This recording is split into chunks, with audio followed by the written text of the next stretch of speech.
So let's talk about when should leaders really step up? And I'd like to know your answer in the comments below. And before we begin, don't forget to subscribe to slowly grow your problem-solving mindset and skills. Now, let's get down to business. I've broken this question of when should leaders really step up into three separate factors, and each factor is broken into three separate parts. And today we will focus on the first part, or factor number one, its root causes, and two tips to fix these root causes.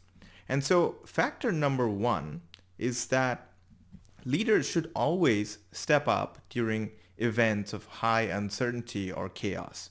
See, there are many reasons why uncertainty can arise, such as internal or even external events that lead to volatility and uncertainty for the organization, right?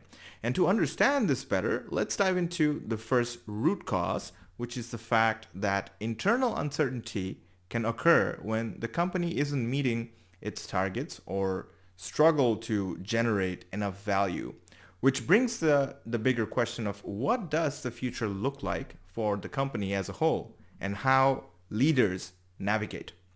But to fix these root cause, the first tip that I'll share with you is that leaders who make themselves available to steadily handle the situation are always noticed and appreciated. Because when the future is uncertain, there is a lot of room for gossip and incorrect information being passed around that may start to demoralize people, which may impact their performance in the short term, right? Now, let's look at the second root cause, which is the fact that we often take external factors for granted, but we have all experienced a big external event like COVID, which has impacted everyone in one way or the other.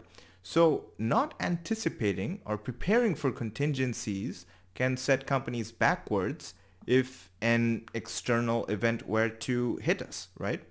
And the second tip to fix this root cause is that companies that need to pivot due to an external impact need visionaries to step up from within and be ready to adapt and pursue different strategies to make progress with their teams. And that's how they ensure that they keep their customers and shareholders happy. And these are the pieces that make up the first factor. Now, in part two, we will discuss the second factor, its root causes, and two additional tips. But before we move forward, what would you do to fix the root causes we just talked about? Think about it and leave a comment below. And if you enjoyed this video, consider giving this video a thumbs up and subscribing to the channel to keep rethinking your approach about more problem-solving questions. I will see you in the next exercise.